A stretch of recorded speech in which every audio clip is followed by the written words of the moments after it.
ہاں صاحب، بہت شکریہ، بہت مہربانی، آپ نے خصوصی طور پہ اتنا ٹائم عنایت کیا آج. تو I had to travel all the way from Lahore along with my team. اور یہ انٹرویو میں سمجھتا ہوں وہ جیسے کہتے ہیں نا there is a time for ایوری تھنگ. اللہ تعالیٰ کی ٹائم لائن پہ صحیح جگہ پہ، یعنی کل آپ ایک بڑے اہم مرحلے میں نیکسٹ فیز میں داخل ہو رہے ہیں. تو اس فیز کا آخری انٹرویو اللہ تعالیٰ نے یہ موقع مجھے عطا کیا. میرا آپ کے ساتھ تعلق، میری آپ کے لیے ریورنس، یہ کوئی ڈھکی چھپی بات نہیں ہے، لیکن آج میں یہاں پر آپ کے ایک ایڈمائرر اور دوست کی حیثیت سے نہیں آیا. I am here as a journalist. تو میں بالکل بے لاگ گفتگو کروں گا. آپ جس بات کا جواب نہ دینا چاہیں مجھے کہنے کی ضرورت نہیں ہے. You are at liberty. آپ کہیے کہ بھئی پاس، آپ اگلی بات کریں. پہلا سوال تھوڑا سا اس کو پریامبل سمجھیے، تھوڑی سی تفصیل اس میں ہوگی، اس کے بعد میرے جتنے کوسچنز ہیں کرسپی ہیں. Rest assured.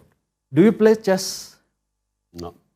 شطرنج کی سمجھ بوجھ کچھ تھوڑی بہت ہے آپ، کیونکہ اسپورٹس مین تو ہیں آپ. سرسری ہے. سرسری، کیونکہ وہ گیم آف تھرونز کہی جاتی ہے. وہ گیم جو ہے نا وہ اقتدار کی جنگ ہے، اس میں جو کچھ ہوتا ہے.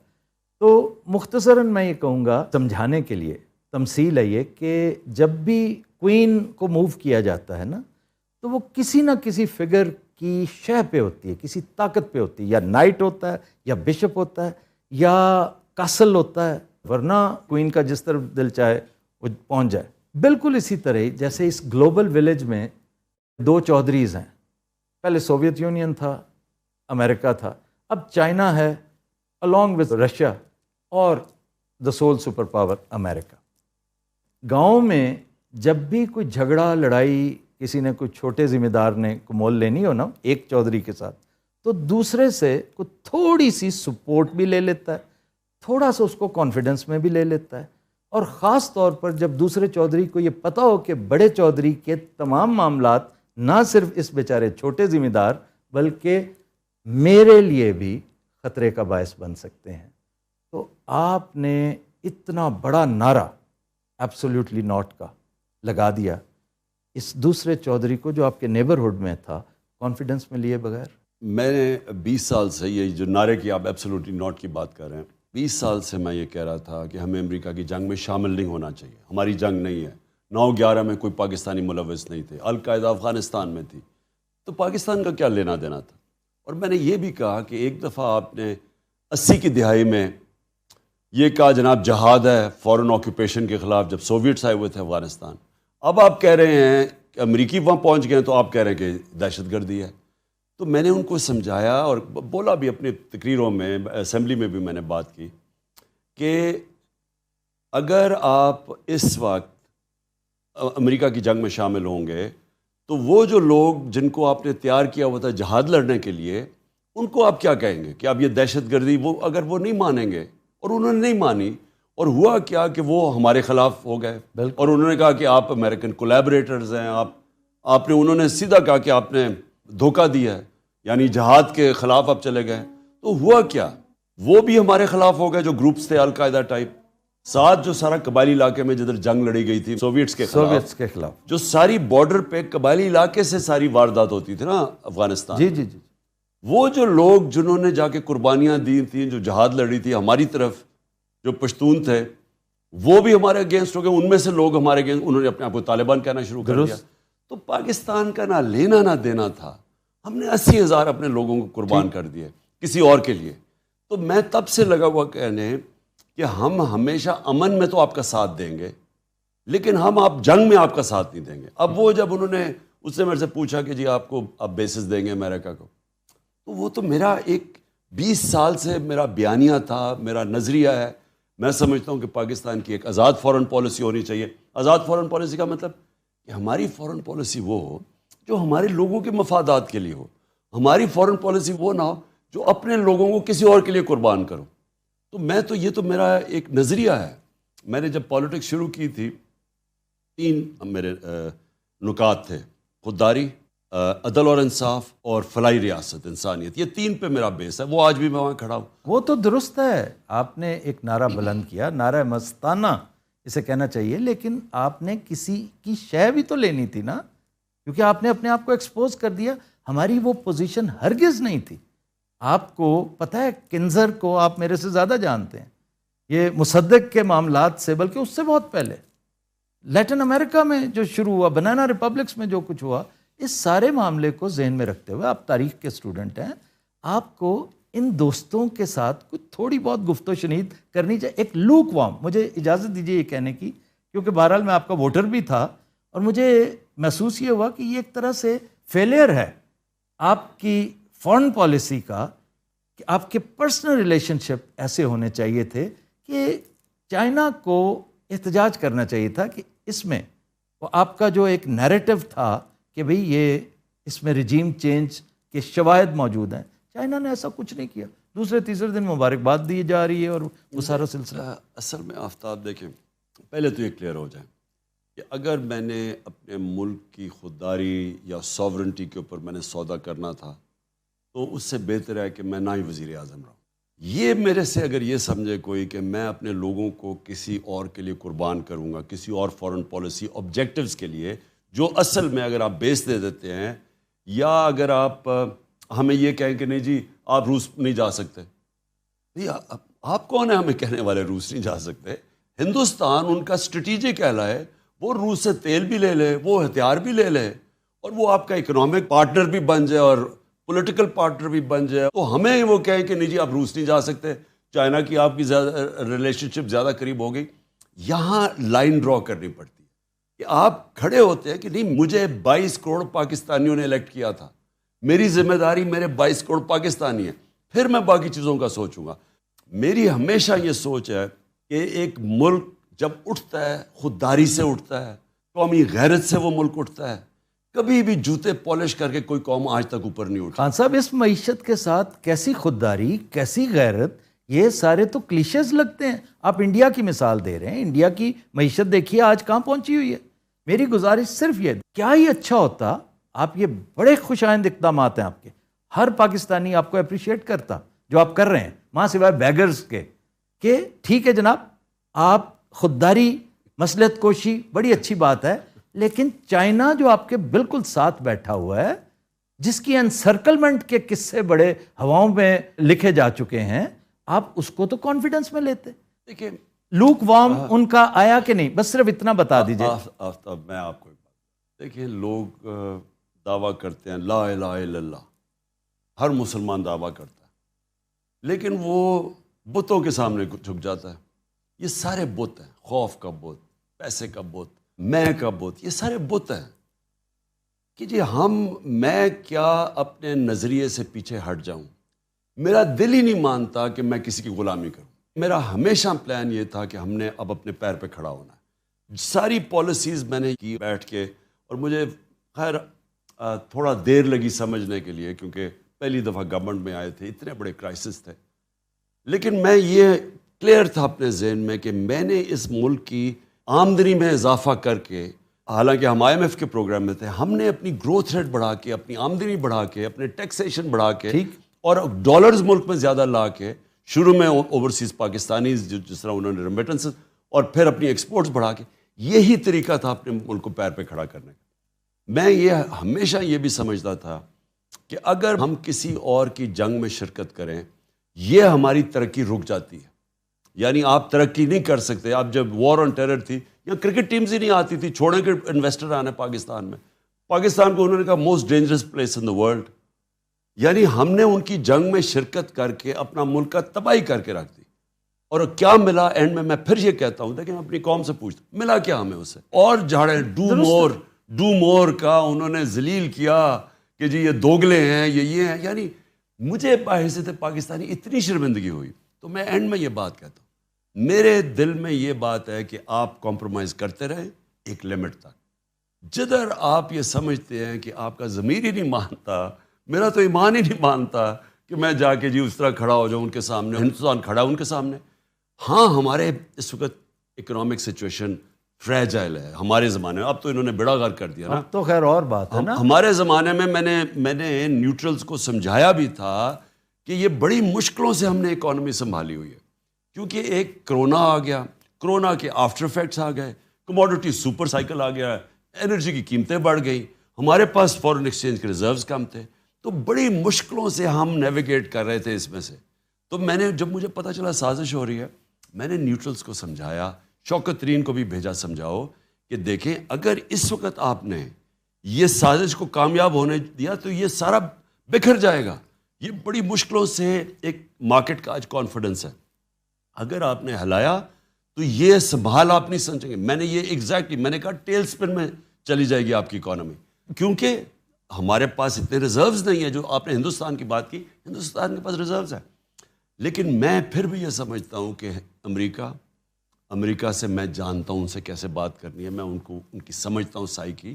امریکہ کبھی بھی جب وہ سمجھتا ہے نا کہ اپنے کوئی نیشنلزم اپنے انٹرسٹ کے لیے کھڑا ہے, وہ ریسپیکٹ کرتے ہیں. جی جی جی. جب آپ ان کے پیر میں گرتے ہیں, جس طرح یہ چیری بلاسم گرا ہوا ہے, ٹرمپ نے آپ کی بڑی عزت کی, میری بالکل ٹرمپ سے بالکل ٹھیک, اور اتنی عزت دی, جو پروٹوکول دیا مجھے اس نے. آنے والے دنوں میں اگر آپ پھر سے پرائم منسٹر ہوتے ہیں, پرائم منسٹر صاحب میں قطع کلامی کر رہا ہوں, یہ بتائیے کہ امریکہ کے ساتھ آپ کس طرح کے تعلقات فورسی کرتے ہیں؟ دیکھیے امریکہ سے ہمیں ہمیشہ اچھے تعلقات رکھنے, وہ اس لیے رکھنے چاہیے کہ امریکہ ایک ورلڈ پر ہم سب سے زیادہ ایکسپورٹ کرتے. ہمارے جو سب سے امیر پاکستانی ہیں وہ امریکہ میں بیٹھے ہوئے ہیں, جو اوورسیز امریکہ کی جو پاکستانی کمیونٹی ہے وہ سب سے امیر کمیونٹی ہے پاکستانی. ٹرو. تو ہمیں تو ہمیشہ, لیکن دیکھیں اچھے تعلقات اور غلامی میں بڑا فرق. جی جی جی. جو وہ میرے سے چاہ رہے تھے نا, وہ غلامی چاہ رہے تھے کہ آپ روس نہ جائیں, آپ جی یہاں بیسز دے دیں. میں اس چیز کے لیے, آپ کو یقین تھا کہ جنگ نہیں ہوگی یوکرائن میں؟ ہاں میں اطلاعات نہیں تھی آپ کو کوئی ایسی؟ نہیں, میں ہمیشہ سمجھتا تھا کہ جنگ نہیں ہوگی. اس کا مطلب ہے آپ کی اطلاعات ہی نہیں, آپ کا نیٹ ورک ہی ٹھیک نہیں. نہیں, یہ بات نہیں ہے. دیکھیں جو جنگ ہے نا, یہ جو پریزیڈنٹ پوٹن نے جو یوکرین میں کی, میں یہ سمجھتا تھا کہ آج کل کے زمانے میں کوئی اس طرح کی جنگ نہیں لڑے گا. پھر جب پریزیڈنٹ پوٹن مجھے ملا, 3 گھنٹے اس نے میری میٹنگ کی, اور ہمیں کیا پتا تھا کہ ہم وہاں پہنچے رات کو تو اگلے دن صبح جنگ شروع ہو جاتی ہے. میں تو بائی دا وے جنگ میں بلیو ہی نہیں کرتا, ہمیشہ ایک مسئلہ حل کرنے جاتے ہیں دوسرے شروع ہو جاتے ہیں. لیکن وہ اس نے پھر مجھے 1 گھنٹہ سمجھایا نقشے سامنے رکھ کے کہ کیوں اس نے یہ کیا. اس نے کہا میں بار بار ان کو بتاتا رہا کہ یہاں نہ آؤ, یہ ہمارے نیشنل انٹرسٹ ہے, کیا ضرورت ہے آپ کو نیٹو کو ہمارے بارڈر پہ آنے کی. اس کا یہ نیریٹو تھا, وہ مغرب کا دوسرا نیریٹو ہے. ٹھیک, ہمیں کیا ضرورت ہے ہم کسی کی سائیڈ لیں, آپ کے ہم کسی نیوٹرل رہیں. خیر خواہ نے نہیں بتایا کہ فی الحال نہ جائیں؟ اصل میں وہ سارے اسٹیک ہولڈر سے ہم بات کر کے گئے تھے, بلکہ میں نے صبح نیوٹرلز کو بھی کال کیا تھا جانے سے پہلے, اور انہوں نے کہا ہم سب نے ڈسکس کیا ہے یہ ٹھیک ٹائم ہے جانے کا, اب کینسل نہیں کر سکتے. اور پھر وہ کیونکہ ہمیں روس کی ضرورت ہے, ہمیں ضرورت تھی تیل کی, ہمیں ضرورت تھی گندم ان سے خریدنی تھی, گیس ان سے لینی تھی, ضرورت تو ہمیں ان سے, فوج کو ان کی ملٹری ہارڈ ویئر لینا تھا, تو ضرورت تو ہمیں تھی. یہ شاہ محمود قریشی صاحب کو کوئی انویٹیشن آئی ہے چائنا سے؟ جی, بلکہ ترکی اور چائنا دونوں سے انویٹیشن آئی. یہ ایک بڑی اہم ڈیولپمنٹ میرا خیال ہے. یہ بھی آپ کے جلسے ولسے دیکھ کے تو نہیں امپریس ہو گئے کہ ایک دم دیکھیے کہ اصل لیڈر تو یہ؟ ان کی ساری ایمبیسیز ہیں یہاں, اور ان کی ایمبیسی سے ان کو پوری رپورٹ جاتی ہے. انہوں نے ساری جگہ کوشش کی پیسے پوسے لینے کی. شہباز شریف آپ کو پتہ ہے پنجاب سپیڈ سے وہ پھر سپیڈ میں پھرا ساری جگہ پیسے لینے کے لیے, اور کہیں سے اس کو ملا نہیں. وہ کیوں نہیں ملا؟ اس لیے نہیں ملا کہ ان ساروں کو پتہ چل گیا کہ جب رجیم چینج ہوئی تو پاکستان کی تاریخ میں کبھی نہیں ہوا کہ لاکھوں لوگ سڑکوں پہ نکلا ہے, ایسا کبھی ہوا ہی نہیں ہے. تو ان ساروں کو جب خبریں گئیں تو انہوں نے کہا کوئی بھی اس کو بیک نہیں کرنا چاہتا اس گورنمنٹ کو جس کی پبلک کے اندر پاپولیرٹی نہیں ہے. تو یہ بہت بڑی, وہ باہر کی دنیا بھی دیکھتی ہے, اور ان کو پھر لگ رہا ہے کہ کوئی عارضی سیٹ اپ ہے. آپ کا ووٹر خان صاحب وہ آپ پر جان نچھاور کرتا ہے, آپ سے بڑی محبت کرتا ہے, لیکن جس انقلاب کی آپ بات کرتے ہیں یہ کہا یہ جاتا ہے کہ وہ اس کے لیے تیار نہیں ہے, وہ اس کی قیمت ہے, کیونکہ انقلاب ایک بڑی خطرناک چیز ہے. تبدیلی, ایوولوشن, ریولوشن, یہ مختلف چیزیں ہیں. آپ انقلاب مانگتے ہیں, قوم انقلاب کے لیے تیار نہیں. دیکھیں کتنی مہنگائی ہوگی, کس قدر ذلت اور رسوائی ہوگی, لیکن کیا آپ ہی کال دیں گے تو یہ باہر آئیں گے؟ اگر انہیں تبدیلی, چینج, عزت, انقلاب چاہیے ہوتا تو آپ کی کال کی محتاجی نہیں ہونی چاہیے تھی. آفتاب کل میں نے کال دی ہوئی ہے, وہ تو آپ نے دی نا, سارے پاکستانیوں کو. یہ آئیں گے باہر, اس میں کوئی شک نہیں. اتنی زیادہ مہنگائی کر یہ خود کیوں نہیں نکلتے؟ مجھے میں کیوں میں ساروں کو کہہ رہا ہوں نکلے, میں کیوں کہہ رہا ہوں، پہلے میں یہ واضح کر دوں، انہوں نے بار بار ہمارے 3.5 سال میں کہا کہ جی مہنگائی میں لوگ تباہ ہو گئے، مہنگائی اتنی ہو گئی. ہم ان کو کہتے بھی رہے کہ کرونا کے بعد سپر سائیکل آ گیا، دنیا میں قیمتیں بڑھ گئی ہیں، عالمی مہنگائی ہے. ہمیں کہے جی آپ نے 4 روپے پٹرول کی قیمت بڑھا دی، اور شور میں جائے. وہ بلاول صاحب اس نے پوری مہنگائی مارچ کر دی. وہ اور بات ہے کہ وہ لوگوں کو یاد ہے کام پہ ٹانگنے والی مارچ، اور وہ روپیہ خرچ کر دیا اس نے یہاں پہنچانے کے لیے کہ جی وہ مہنگائی ہوگی بہت. تو ان کا سارا جو وجہ تھی یہ سازش کی جو انہوں نے پبلکلی ڈکلیئر کی وہ مہنگائی تھی کہ بہت مہنگائی کر دی. ٹھیک جی، انہوں نے جو منہ کھولتا فضل الرحمان لانگ مارچ آئے تو وہ پہنچ گیا مہنگائی ہے، یہ کہتے ہیں مہنگائی ہے. تو اب جب ان کو حکومت ملی تو انہوں نے تو 2 مہینے میں وہ مہنگائی کر دی جو ہم نے 3.5 سال میں نہیں کی. تو بیچارے پھنس گئے. ہم نے 50 روپے ڈیزل بڑھایا تھا اپنے 3.5 سال میں، اور ہم نے 55 روپے پٹرول بڑھایا تھا. انہوں نے 85 روپے پٹرول بڑھا دیا اور 110 روپے ڈیزل بڑھا دی. اتنی مہنگائی 2 مہینے سے کم میں کبھی ہوئی نہیں پاکستان کی تاریخ میں. بجلی تقریباً دگنی کر دی، کوئی شک نہیں، سب کو پتہ. اچھا، اور ساری چیزیں مہنگی ہو گئی. تو سوال اس کا یہ ہے کہ اگر آپ مہنگائی روکنے کے لیے آ رہے تھے اور آپ نے یہ سازش، بیرونی سازش میں حصہ لے کے گورنمنٹ کو گرایا ہے، تو اب مہنگائی آسمانوں پہ پہنچ گئی ہے. کون ذمہ دار اس کا؟ اچھا، کہتے ذمہ دار ہم ہیں، مجھے کہتے ہیں میں ذمہ دار ہوں.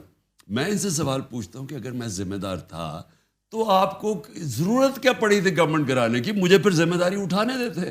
یعنی اگر یہ مہنگائی ہو رہی تھی، میں بیٹھا ہوا تھا، وہ ڈر گئے تھے نا کہ آپ کہیں مزید نیچے نہ لے جائیں اسے. نہیں، ان کا خیال تھا کہ شہباز شریف، یہ دیکھیں یہاں بھی سوچ کی غلطی ہو جاتی ہے. شہباز شریف کا امپریشن تو خان صاحب یہی تھا، شہباز اسپیڈ، کہ he will deliver. Unfortunately he could not. دیکھیں انہوں نے کہا کہ یہ بارودی سرنگیں میں چھوڑ گیا ہوں.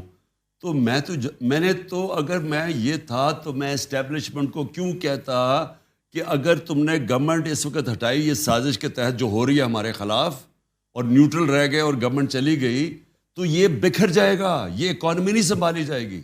تو میں اسے کیوں بتا رہا تھا؟ اگر مجھے اس لیے کہ مجھے ملک کا فکر تھی، نہیں تو مجھے کہنا چاہیے تھا کہ ٹھیک ہے آنے دو ان کو.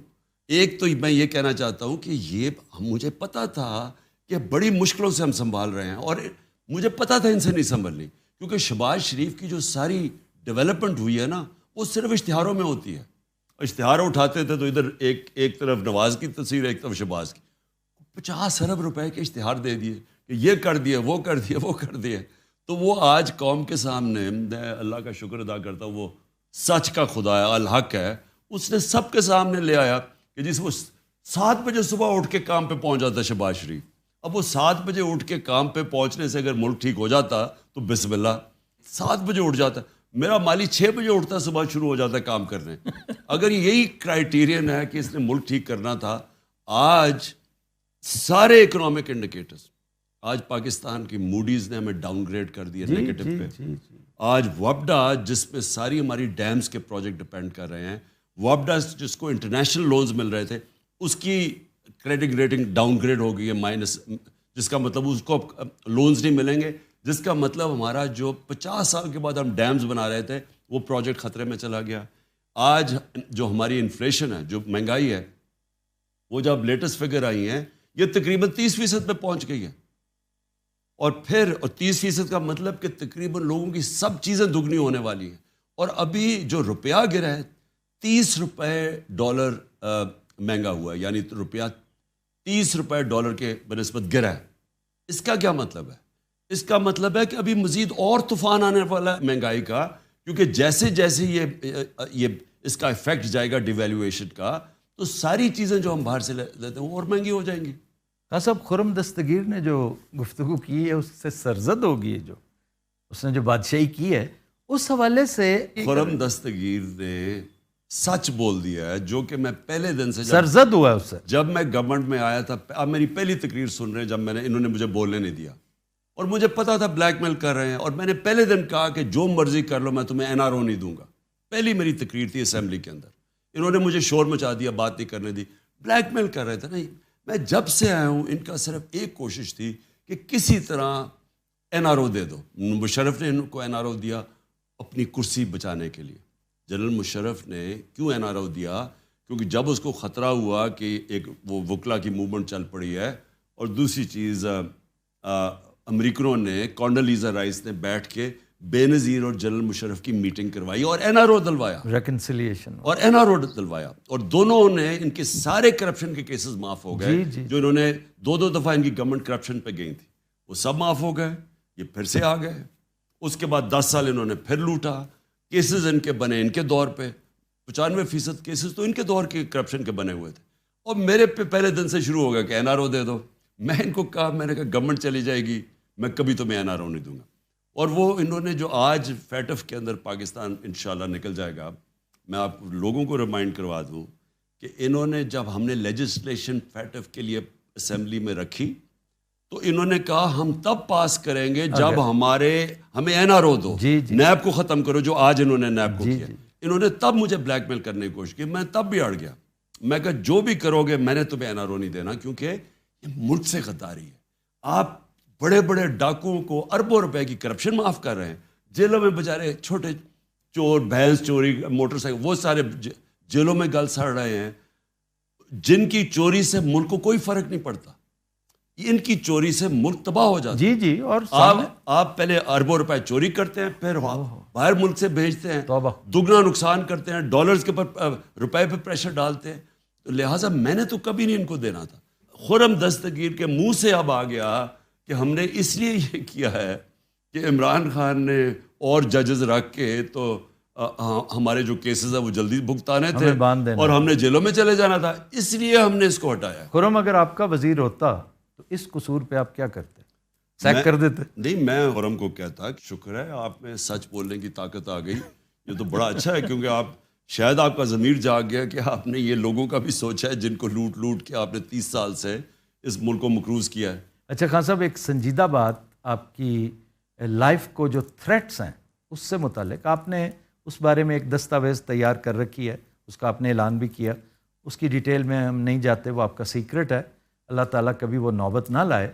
لیکن جوں یہ معاملات بڑھتے چلے جا رہے ہیں، بات بھی گھمبیر ہوتی چلی جا رہی ہے، کیونکہ آپ کی اسٹرینتھ میں اضافہ ہو رہا ہے، آپ کی اسٹرینتھ میں اضافہ ہوگا تو تھریٹ میں بھی اضافہ ہوگا، تو آپ نے کوئی میجرز ایسے لیے؟ کیونکہ میں نے دیکھا ہے، میں ایک زمانے میں کرائم رپورٹر بھی ہوتا تھا، میں ان چیزوں کو بہت غور سے دیکھا کرتا تھا کہ آپ ویسٹ بھی نہیں پہنتے، ہمیشہ نہیں پہنتے، کبھی کبھی پہنتے ہیں، نظر آ رہی ہوتی ہے، ہونا یہ چاہیے کہ آپ کی نظر ہی نہ آئے۔ نمبر 2، آپ موٹاپا نظر آ رہا ہوگا، پہنتا نہیں ہوں۔ اچھا، نہیں، آپ کو پہننی چاہیے، آپ شیشے کا استعمال نہیں کرتے، شیلڈ کا، وہ بھی آپ کو کرنا چاہیے۔ تو میں یہ بلکہ پوچھ رہا ہوں، یوں سمجھ لیجئے انڈائریکٹلی آپ کا سیکیورٹی آڈٹ ہو رہا ہے کہ آپ کا وہ جو بنکر نما آپ کا ایک ٹریلر ہے وہ بھی بام پروف ہونا چاہیے، اور کیونکہ خان صاحب جو آپ کے ارد گرد لوگ ہیں، آپ کے چاہنے والے، آپ کے اوپر فدا ہیں، وہ فدائین بیچارے، ان کا کیا قصور ہے؟ آپ تو بے خوف ہیں، لیکن میئرز لینے میں تو کوئی حرج نہیں۔ دیکھیں آفتاب،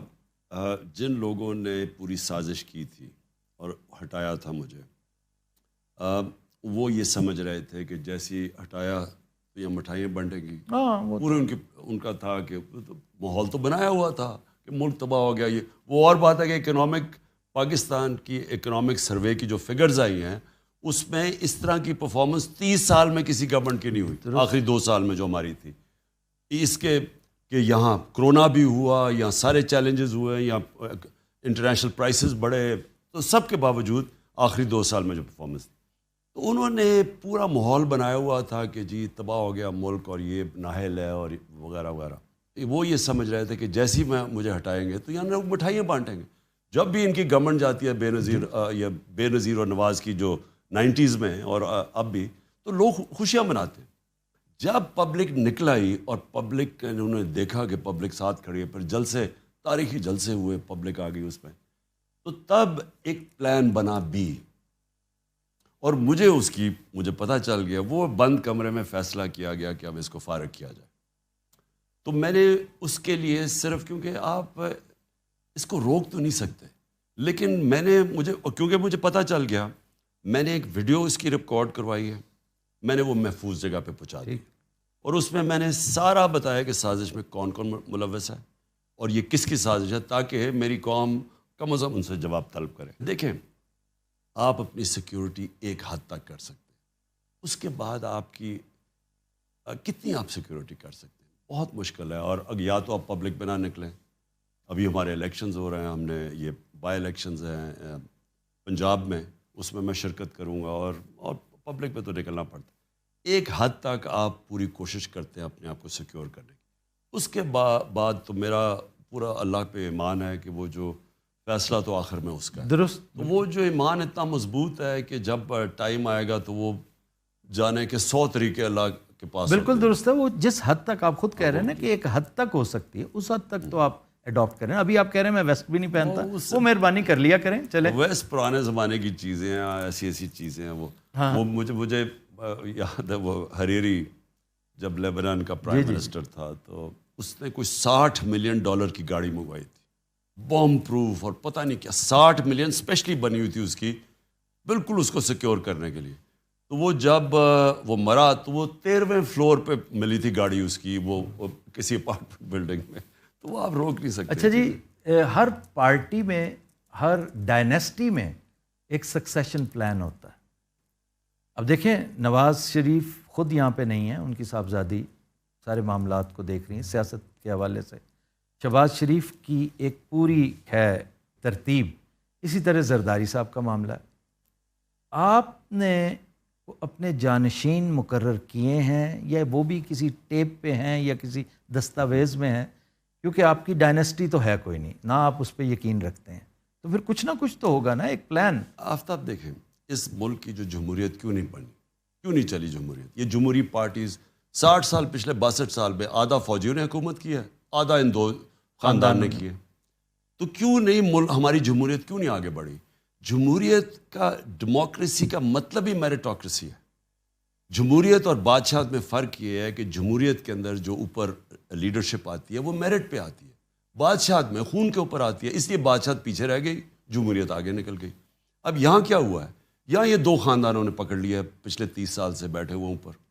اب یہ کرتے کیا ہیں, انہوں نے اپنے بچے تیار کر دیے. ٹھیک. ان بچوں کی اہلیت ہے یا نہیں ہے؟ پہلے تو ان کی اہلیت نہیں تھی, ان کو بھی نواز شریف کو لے کے آیا وہ جنرل جیلانی, وہ اس کو لے کے آیا. کوئی اہلیت تو تھی نہیں اس کی, اس لیے ابھی تک بھی لیڈر نہیں بنا, ابھی بھی پرچیاں پکڑی ہوئی ہوتی ہیں. اور جو دوسرا ہے وہ ذوالفقار علی بھٹو کی فیملی ہے. اب ان کی کتنی اہلیت ہے؟ اوپر سے زرداری نے ہائی جیک کر دیا, اس نے اپنے بیٹے کو بنا دیا. تو ان کی کیا اہلیت ہے؟ مثلا کیا مقابلہ کر سکتی تھی مثلا مریم کا, میں کہوں کہ کیا وہ مقابلہ کر سکتی ہے چودھری نثار کا, جس 30 سال کی اس کی سروس تھی؟ کیا اعتزاز احسن کا مقابلہ کر سکتا ہے بلاول, جو کہ بڑا منجے ہوئے؟ یعنی میرٹ پہ تو ان کو آنا چاہیے تھا. تو انہوں نے اپنے خاندانوں کو کر کے ان کی پارٹیز ختم کر دی ہیں. آج پیپلز پارٹی ایک چھوٹی سی پارٹی رہ گئی انٹیریئر سندھ کی, اور اگر انٹیریئر سندھ میں فری اینڈ فیئر الیکشنز ہو, جو یہ کرنے نہیں دیتے, خوف ہے وہاں, لوگوں کو ڈراتے ہیں, جھوٹے کیسز, خوف ہے. آپ نے چیلنج کر رکھا ہے؟ میں انشاءاللہ سندھ میں جا کے کیمپین کروں گا. میں آپ کو آفتاب لکھ کے دوں گا کہ میں اس کو شکست دوں گا وہاں, کیونکہ یہ صرف خوف ہے. جیسے لوگوں کا خوف ٹوٹے گا, اس کو وہ ان کو نفرت کرتے ہیں ان لوگوں سے. ادھر بیٹھ کے یہ ان کی شریفوں کی پارٹی, یہ رہ گئی سینٹرل. آپ تو لکی ہیں کہ آپ کو یہ خاندانی, یہ مروسی سیاست نہیں کرنی پڑ رہی, تو کوئی ایک ترتیب آپ نے بھی وضع کی ہے. تو میں پہلے کہہ دوں نا کہ یہ ان کی خاندانی پارٹیز نے اپنی پارٹیز بھی سکڑ گئی ہیں, ملک میں جمہوریت بھی ڈیولپ نہیں. میرا جو پوری کوشش ہے کہ ابھی الیکشنز جیسی جنرل الیکشنز ہو جائیں, میں نے انشاءاللہ پوری تیاری کر کے ایک صحیح الیکشن کروانا ہے پارٹی میں. اور جب پارٹی میں, اب کیونکہ ہم نے پہلا الیکشن ٹرائی کیا, وہ اتنا پہلی دفعہ کسی پارٹی نے اتنا بڑا الیکشن کیا, وہ صحیح نہیں ہوا. دوسرا ہم کرنے لگے تھے, وہ بیچ میں رہ گیا وہ. اب جو الیکشن, اب جو ہم نے اپنی ایکسپیرئنس سے سیکھا ہے, یہ جو اب الیکشن ہوگا, یہ اصل میں اس پارٹی کی لیڈرشپ اوپر لے کے آئے گا. میں ابھی بھی ہماری پارٹی میں ISF جو ہماری تھی, اس سے لیڈرشپ آ رہی ہے. اب مراد سعید ادھر سے اوپر آیا ہے, وہ شاہد خٹک وہ ادھر سے اوپر آیا ہے. جیسے جیسے ISF اور نیچے سے الیکٹڈ لیڈرشپ آتی رہے گی, خود ہی ہماری پارٹی ممبرز فیصلہ کریں گے کہ میرے بعد کون ہے. نہیں, آپ بھی تو دیکھیں نا, آپ کی حیثیت ایک فادر فگر کی بھی ہے کہ آپ ایک لسٹ بنا کے اپنی ہائرارکی وہ نہیں دیں گے. آفتاب دیکھیں, جو نومینیشن ہے نا, وہ آبجیکٹیو ہوتی ہے, وہ ایک پرسن لائک کے اوپر آ جاتی ہے. میں غلط بھی ہو سکتا ہوں, لیکن جب آپ ایک صحیح معنی میں الیکشنز کر کے باڈیز اوپر لے کے آتے ہیں, تو تو وہ پھر آپ کی اصل تو قیادت آتی ہے جب وہ ایک پارٹی کی ممبرشپ اس کے پیچھے کھڑی ہو. آپ مردم شناسی کے حوالے سے بڑے معصوم سمجھے جاتے ہیں اور آپ اس کا برملا اظہار بھی کرتے ہیں, اپنی والدہ صاحبہ کا ریفرنس بھی دیتے ہیں. تو یہ تو بہت بڑی فی زمانہ جو سیاست ہے اس میں بہت بڑی ڈس ایڈوانٹیج ہے. تو آپ 10 میں سے کیا ریٹنگ کریں گے اپنے آپ کو؟ 7, 5, 4؟ دیکھیں آفتاب, میں صرف لوگوں کو یہ بتا دوں کہ میری والدہ نا جب میں بڑا ہو رہا تھا ہمیشہ مجھے میری بہنوں کے سامنے کہتی تھی کہ مجھے اس کی بڑی فکر ہے, یہ جی آپ نے کہا یہ انٹرویو بڑا میں. سیدھا ہے, یہ لوگوں کی بات مان, اور میں ٹرسٹ کرتا, ہمیشہ لوگوں کو ٹرسٹ کرتا. اگر مجھے کوئی چیز کہتا تھا کوئی, تو یا تو خیر واضح ہو جائے نا کہ دو نمبر ہے, لیکن عموماً میں ٹرسٹ کرتا ہوں کہ ہاں ٹھیک ہے, یہ جو کہہ رہا ہے وہ سچ ہی ہوگا. اور یہ میں اپنی والدہ کو بھی کہتا رہتا جب تک وہ زندہ تھی. میں نے کہا مجھے کیا فرق پڑتا ہے, میں کرکٹ کھیلتا تھا, کوئی اگر کسی نے دھوکہ بھی دے دیا کچھ تو مجھے کیا فرق پڑتا. لیکن جو 3.5 سال میں نے پاور میں رہا ہوں, سفر کیا آپ نے بہت زیادہ. میں سمجھتا ہوں کہ یہ پہلی دفعہ میں نے ریئلائز کیا کہ بہت بڑی کمزوری ہے آپ کی. یس. جب آپ لوگوں کو ٹرسٹ کر دیتے ہیں نا, دیکھیں اس میں تو پہلے تو مجھے نقصان ہوتا تھا نا, لیکن اس میں ملک کو نقصان ہوتا ہے. ٹھیک. لہٰذا جو میں نے 3.5 سال میں سیکھا ہے, یعنی میں نے اپنی زندگی میں نہیں سیکھا جو ان 3.5 سال میں سیکھا. آپ نے کوئی اس کا سدباب بھی کیا ہے کہ نہیں؟ کوئی مردم شناسی کے لیے کوئی چھوٹا سا ہلکا احباب بنائیے, کیونکہ آپ کی معصومیت سے ناجائز فائدہ تو لوگ اٹھاتے رہیں گے, اور آپ ان 2 سالوں میں چالاکی وہ نہیں سیکھ سکتے, وہ آپ کے اندر نہیں ہے. نہیں, چالاکی تو نہیں سیکھ سکتا, لیکن آفتاب میں آپ کو ایک بات بتاؤں کہ پہلے جو ہوتا تھا نا, میں بڑی, یا تو مجھے کوئی کنونس ہو جانا کہ یہ 2 نمبر آدمی ہے, لیکن میں فیصلے کر لیتا تھا. اب میں نے ایک سسٹم اپنے ذہن میں بنایا ہوا ہے کہ میں نے جب تک مجھے ویریفیکیشن, ایک انگریزی کا ورڈ ہے ڈیو ڈیلیجنس, جب تک وہ میں نہیں کروں گا میں اب فیصلہ نہیں کرتا. یہ آپ نے شوکت ترین سے لیا ہوگا, کیونکہ بینکرز ڈیو ڈیلیجنس ضرور کرتے ہیں. نہیں, جو پوزیشن جب آپ پرائم منسٹر یا منسٹر بن جاتے ہیں تو آپ کو ضرور کرنی چاہیے, کیونکہ نقصان آپ کو نہیں ہوتا, آپ اپنے ادارے اپنے ملک کو نقصان پہنچاتے ہیں. اچھا, آن اے لائٹر نوٹ, لوگ جو آپ کے کرٹکس ہیں, جو پسند بھی کرتے ہیں نہ چاہتے ہوئے بھی, شاید آپ کے ووٹرز بھی ہوں, وہ کہتے ہیں کہ آپ کے اندر وائٹامن آئی بہت ہے. تو اس کی کیا وجہ ہے؟ اس کا مطلب کیا ہے؟ اس کا مطلب کیا تکبر ہے؟ جی, کہ آپ مطلب ہے کہ اپنے آپ کو ہمیشہ, جیسے پہلے کہا جاتا تھا کہ جس میں اب میں واضح تبدیلی دیکھ رہا ہوں, میں خود کہا کرتا تھا کہ خان صاحب میں وہ جو ایک ڈیوائن رائٹ والی بات ہے نا, کہ وہ کہتے ہیں نہیں جناب, میں اگر بہت اعلیٰ کرکٹر ہوں یہ میرا ڈیوائن رائٹ تھا, میں اگر شہزادہ ہوں کرکٹ کا یہ میرا ڈیوائن رائٹ تھا, میں اگر سب سے زیادہ پاپولر پالیٹیشین اور پرائم منسٹر ہوں یہ میرا ڈیوائن رائٹ ہے. تو اس لیے آپ کے بارے میں لوگ کہتے ہیں کہ آپ آئی ایم دا ون, آئی, تو وہ زیادہ آپ کے ہاں. آفتاب میں آپ کو بتاؤں, یہ آئی کس میں آتا ہے؟ یہ ایکچولی ڈیوائن رائٹ والوں پہ آتا ہے, کہ جو سمجھتے ہیں کہ میں جی کیونکہ میں نواز شریف کی بیٹی ہوں تو میرا ڈیوائن رائٹ ہے, اور میں اپنے آپ کو سمجھتی ہوں کہ مجھے کسی کی ضرورت ہے مجھے پوچھنے کے لیے کہ پیسے کدھر سے آئے, کیونکہ میرا تو ڈیوائن رائٹ ہے. یا وہ بلاول, اس نے کہا کہ اگر نیب نے کسی چیز پہ بلایا, کہتا کہ اگر مجھے نیب بلائے گی تو میں یہ کر دوں گا. یہ ڈیوائن رائٹ ہے. جو آدمی اپنے پیر پہ اسٹرگل کر کے پہنچتا ہے وہ کبھی یہ نہیں کہتا ڈیوائن رائٹ ہے. جو بھی اسٹرگل کر کے, مثلا آپ نے اگر ملک میں اپنے ملک کے ٹاپ کھلاڑی یا ٹاپ 11 کھلاڑیوں میں آنا ہے تو اس کا ایک بڑا لمبا پروسیس ہے اسٹرگل کرنے کا. اس میں ماریں کھاتے ہیں, گرتے ہیں, چڑھتے ہیں. وہ جب ادھر آپ پہنچتے ہیں پھر وہ اپنے آپ کو وہاں رکھنا وہ سارا اسٹرگل ہے. پھر ایک ہاسپٹل, یا جب شروع کیا کینسر ہاسپٹل, اور اب نمل یونیورسٹی, القادر یونیورسٹی ہے, یعنی 2 یونیورسٹیز شروع, اب دوسری شروع ہے. یہ ایک بہت بڑی اسٹرگل ہے. اور پھر پولیٹکس کے اندر 2 پارٹی سسٹم میں 0 سے شروع کر کے 14 سال مذاق اڑنا پولیٹکس میں ہے, وہ ایک بہت بڑی اسٹرگل ہے. تو جو اسٹرگل کرتا ہے نا وہ کبھی ڈیوائن رائٹ نہیں سمجھتا, کیونکہ آپ کی اونچ نیچ ہوتی ہے نا. اسٹرگل آپ جب کرتے ہیں تو وہ ایسے نہیں, آپ اوپر, آپ کبھی گرتے ہیں پھر اوپر جاتے ہیں پھر گرتے ہیں. تو جو نیچ ہوتی ہے نا جب آپ گرتے ہیں وہ آپ کو ایک بڑا زبردست ایجوکیشن دیتی. اصل زندگی میں نے جب سیکھا ہے, مشکل وقت نے سکھایا, جب آپ برا وقت ہو. تو اگر میں آپ مجھے یہ کہنا کہ آئی ہوتا نہیں ہے. اور پھر ایک اور اس کے اوپر چلے جائے, تکبر جو ہوتا ہے, تکبر اصل میں آئے ہوتا ہے تکبر کہ میں کچھ ہوں. تکبر وہ آدمی جس میں اللہ میں ایمان ہوتا ہے نا, اس میں تکبر آ ہی نہیں سکتا. کیونکہ وہ یہ جب آپ کہتے ہیں نا میں نے یہ کیا, اس کا مطلب آپ نے اللہ کا جو رائٹ ہے وہ ڈینائی کر دیا. میں نے جتنی زندگی میں مارے کھائی ہیں, کسی نے, میں آپ کو یقین دلاتا ہوں, کسی نے اتنی دفعہ گرا نہیں ہے جتنا میں گرا ہوں. اونچ سے نیچے آتا تھا پھر وہ کھڑا ہوتا. تو اس میں جو سب سے بڑا سبق میں نے سیکھا کہ کوشش انسان کی کامیابی اللہ دیتا ہے. آپ جو مرضی کر لیں, آپ محنت جتنی مرضی کر لیں, جب تک اوپر والے کا حکم نہیں آپ کامیاب نہیں ہوتے. تھوڑا سا اسٹریٹجک کوشچن, جتنی پاپولیرٹی اللہ تعالیٰ نے آپ کو عطا کی ہے, جس طرح نظر آ رہا ہے, میں نے اپنی آنکھوں سے, میں نے ذوالفقار علی بھٹو کی پوری مہم دیکھی ہوئی ہے. میں بہت چھوٹا تھا لیکن میرے والد چونکہ پیپلز پارٹی کے فاؤنڈنگ ممبرز میں سے ایک تھے, تو ہم نے غور سے دیکھا ہے یہ اس کو ایک طرح سے سرپاس کر گئی ہے آپ کی پاپولیرٹی. اور جو لوگوں کا بھی بیانیہ ہے نا کہ آپ کے ساتھ زیادتی ہوئی ہے, کچھ لوگ ایسے ہی خام خواہ آ کے کھڑے ہو گئے ہیں آپ کے ساتھ, تو آپ کو اتنا زیادہ تشکر اور سرشاری کی کیفیت جو اللہ تعالیٰ نے آپ کو عطا کر رکھی ہے, اس کے بعد میٹر کرتا ہے کہ آرمی چیف کوئی بھی ہو, جو مرضی آ جائے. آپ یقین کریں میرے کبھی ذہن میں بھی آرمی چیف نہیں آیا.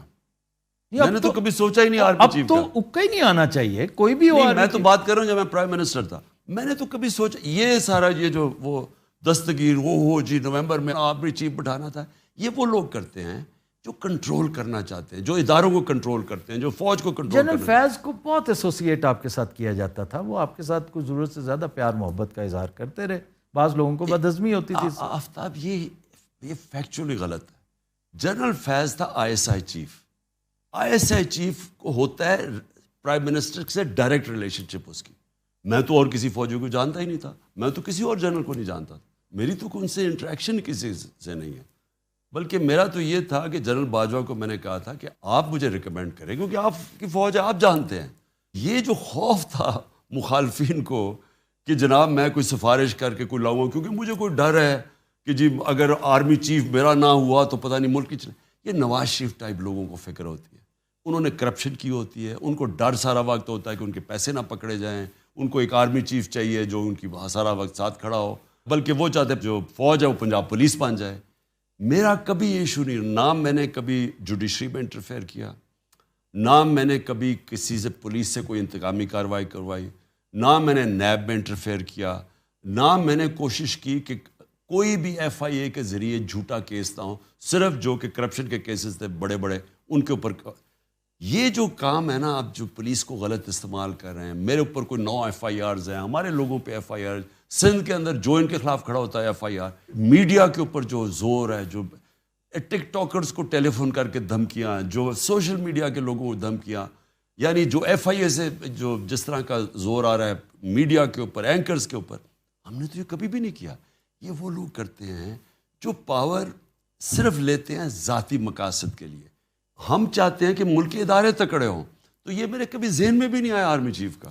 میری جہاں تک تھوڑی بہت آبزرویشن تھی, آئی ایس آئی چیف کی تبدیلی سے پہلے تک میں نے باجوہ صاحب کو آپ کے لیے ہمیشہ کلمہ خیر کہتے ہی سنا, بڑی محبت کا اظہار کرتے دیکھا ہے. ان کی گفتگو میں, ان کے باڈی لینگویج میں کہیں کوئی انوائنس, گو کہ پنجاب میں جو کچھ چل رہا تھا, پنجاب کے معاملات خان صاحب تھے ایسے کہ ہوتا ہے ہر ایک کی پوری جو ہے نا سلطنت کے اندر ویک پوائنٹس ہوتے ہیں. اکبر کے بھی تھے, الیگزینڈر کے بھی تھے, پنجاب آپ کا بہت بڑا ویک پوائنٹ تھا. تو یہ یکایک آئی ایس آئی چیف کی تبدیلی نے پانسا پلٹ دیا تعلقات میں. نہیں ایکچولی مجھے کبھی سمجھ نہیں آئی کہ یہ ایشوز بنے کیا. یہ میں بعد میں سنتا ہوں کہ جی آپ کہہ دیتے جی ٹھیک ہے جس کو مرضی لیں, نو پرابلم. میں نے ہمیشہ یہ کہا, میں نے تو کبھی بھی یہ نہیں کہا کہ نہیں جی, میں نے صرف یہ کہا کہ جو سردیاں ہیں میں تو پبلکلی کہہ بیٹھا تھا کہ سردیاں ہمارے ساتھ سب سے مشکل ہیں. ایک ہی سازش کر رہے تھے, یہ ہمیں پتہ چل گیا تھا, یہ سارے جو کرپٹ لوگ ہیں ٹولہ یہ سازش کر رہے تھے, یہی این آر او کا چکر تھا سارا. اور دوسرا مجھے افغانستان کی فکر تھی کہ وہاں, میں جون کی بات کر رہا ہوں, کہ وہاں خون خرابہ ہونا تھا. جب امریکن میں جانا تھا وہ اور بات ہے کہ ان کی فوج سرنڈر کر گئی, نہیں تو وہاں فال آؤٹ ہونا تھا, اس کا ڈائریکٹ فال آؤٹ پاکستان میں تھا. تو میرا دوسرا تھا. اور ابھی بھی جو دہشت گردی ہوئی ہے ہمارے بڑے فوجوں نے قربانی دی ہے یہ پچھلے 6 مہینے میں, تو میرا وہ ایشو تھا. میں صرف اس کو چاہ رہا تھا کہ کہ سردیوں میں وہ جنرل فیض رہے. میرا یہ کبھی بھی سوچ نہیں تھی کہ جناب اگلا آرمی چیف کون ہوگا. وہ نومبر تو بہت دور تھی میرے لیے. خان صاحب آخری بات، یہ سوال بھی ہے اور ایک طرح سے پیغام بھی. میں چاہوں گا کہ آپ ہمیں انکریج کرنے کے لیے بتائیں کہ یہ جو زبوں حالی ہے، یہ جو بدحالی ہے، معیشت جس طرح زمین دوز ہو چکی ہے، نوز ڈائیو کر چکی ہے، کل کلاں آپ پھر سے پرائم منسٹر بنتے ہیں تو آپ سمجھتے ہیں کہ آپ اس کو ہینڈل کر لیں گے؟ پہلے تو آفتاب ان کا یہ جب 97 سے 99 تک آئے تھے نون لیگ، آپ ذرا پوچھیں کہ ان کی کیا چھوڑ کے گئے تھے. تب بھی یہ بڑا خسارہ چھوڑ کے گئے تھے، تب بھی ان کی کوئی ایکسپورٹس نہیں بڑھی. دیکھیں دولت تو تب بڑھتی ہے جب ایکسپورٹس بڑھتی ہے. ٹھیک، ان کے دور میں نہ تب ایکسپورٹس بڑھی. اس باری جو 5 سال گزارے تب نہ ایکسپورٹس بڑھی. اور آپ نے ایکسپورٹس واقعی بہت اوپر لے گئے. سو ان کا ہمیشہ دور آتا ہے، یہ مال خود بناتے ہیں، ہر چیز غلط لوگوں کو اپوائنٹ کرتے ہیں، سارے ادارے تباہ کرتے ہیں. یہ نا ہمیشہ مخالفین کے خلاف FIRs اور خوف کے ذریعے یہ حکومت کرتے ہیں. ان کے اندر نہ کوئی ڈیموکریسی ہے. تو یہ جب آئے تھے اس باری، یہ کیوں کوئی سمجھ رہا تھا کہ کوئی اب جب آئے ہیں کہ کوئی بدل جائے گا. ان کی کوئی اہلیت نہیں ہے، نہ انہوں نے آج تک کبھی کیا ہے. ان کے ماضی اٹھا کے دیکھ لیں. اگر ہم پہلی دفعہ حکومت بنی ہو اور پچھلے 2 سال میں ہماری جو اکنامک پرفارمنس ہے وہ 30 سال میں سب سے بہتر ہے، تو ہم تو پہلی دفعہ آئے تھے. یہ تو بڑے تجربہ کار تھے. تو یہ ایکسپوز ہوئے ہیں. ان کا ساری دنیا کو آج پتہ چل گیا کہ نہ کوئی پنجاب سپیڈ تھی نہ کوئی. وہ درست ہے، بالکل درست. تو اب جو آپ بات کر رہے ہیں نا، اب مجھے نہیں پتا ریسیپی کیا آپ کے پاس؟ مجھے نہیں پتا کہ کدھر یہ چھوڑ کے جائیں گے، کیونکہ ملک تو جا رہا ہے اب ایسے. مجھے خوف ہے کہ یہ ڈیفالٹ کی طرف نہ چلا جائے. مجھے یہ خوف ہے کہ یہ ادھر تک نہ چھوڑ دیں کہ ہمارے ملک اس سطح پہ پہنچ جائے کہ جنہوں نے ہمیں اگر بیل آؤٹ کروانا ہو تو وہ ہمارے سے وہ قیمت ڈیمانڈ کریں جو ہماری نیشنل سیکیورٹی اور ہماری ساورنٹی کے اوپر. ایسٹس، ساورنٹی نا، ایسٹس کا مطلب ساورنٹی. جی ایبسلیوٹلی. مجھے وہ خوف ہے کہ یہ جس طرح جا رہے ہیں اب ان کے پاس تو کوئی نہ روڈ میپ ہے نہ پلان ہے. صرف کہ امریکہ وہ امریکن ایمبیسڈر کے پاس پہنچ گیا کہ جی ہماری خدا کے واسطے مدد کریں. آپ آج اگر کال دیں، مطلب آپ کو اللہ وہ پوزیشن دے، آپ اس جھنڈے کے سامنے بیٹھے ہوں، آپ کی کال پہ آپ سمجھتے ہیں کہ آپ اگر ایک دفعہ کہیں کہ 60% ریڈکشن ہر انڈیویجول اپنی کنزمپشنز میں، چائے ہو، ایڈیبل آئل ہو، فاسل فیول ہو، الیکٹریسٹی ہو اور نیشنل سیونگز، تو کیا آپ سمجھتے ہیں کہ اس کو رسپونڈ کریں گے؟ یہ دیکھیں آفتاب، میں یہ سمجھتا ہوں کہ یہ جو جب سے 2 مہینے پہلے جب مجھے گورنمنٹ سے نکالا، تو میں یہ سمجھتا ہوں کہ ان 2 مہینے میں جو میں نے دیکھا ہے، پہلی دفعہ میں نے دیکھا کہ پاکستان ایک قوم بننے جا رہی. کیونکہ میں نے جس طرح کے طبقوں کو دیکھا ہے، شرکت کی ہے، جس طرح کے میں نے جلسوں میں پبلک نکلتے دیکھی ہے، اور انشاءاللہ کل پبلک نکلے گی یہ مہنگائی کے اوپر، میں یہ سمجھ رہا ہوں کہ جو اسی طرح ہم ایک قوم بن گئے تو پھر کوئی چیز مشکل نہیں ہے. جب آپ قوم بن جاتے ہیں نا، تو جرمنی اور جاپان تباہ ہوئے ملک، ایک بلڈنگ نہیں کھڑی تھی اور وہ 10 سال پہ پھر کھڑے ہو گئے. قوم تو بنا دی آپ نے. نہیں، وہ قوم وہ ہوتا تب ہے جب آپ قوم بن جاتے ہیں. اور مجھے لگ رہا ہے کہ اللہ کا خاص کوئی کرم ہوا ہے اس مشکل وقت میں کہ ہم ایک وہ قوم بننے جا رہے ہیں جو پھر آخر میں یہی جو آپ نے باتیں کی، ہم سب سے پہلے تو بیرون ملک پاکستانی، ان کو جب ہم کہیں گے کہ آپ اپنا پیسہ پاکستان میں رکھیں، اصل مسئلہ تو ڈالرز کا ہے نا، وہ اگر ہمارے ان کو ہم اٹریکٹ کریں، اور وہ سب سے زیادہ محب وطن پاکستانی ہیں، وہ اگر یہاں اپنے ڈالرز لے آئیں ایک عرصے تک، جب تک ہم اپنے پیر پہ کھڑے ہو جائیں، اور پھر ہم ساری چیزیں کہہ سکتے ہیں کہ آج مجھے تو پانی کا بھی مشکل لگ رہا ہے، پانی کی بھی ہم کیسے کنزرو کریں، ہم اپنی بجلی کنزرو کریں. ہم اگر ہمارے پاس مشکل وقت ہے تو ہم اپنا پٹرول اور ڈیزل کنزرو کریں. یعنی یہ قوم کر سکتی ہے. خان صاحب بہت شکریہ، بڑی مہربانی، بہت دلچسپ، بڑی مزیدار گفتگو تھی. آپ نے اتنا قیمتی وقت نکالا، اور مجھے یقین ہے کہ ہمارے ویورز کو بھی اس گفتگو سے بہت لطف آیا ہوگا. Thank you very much.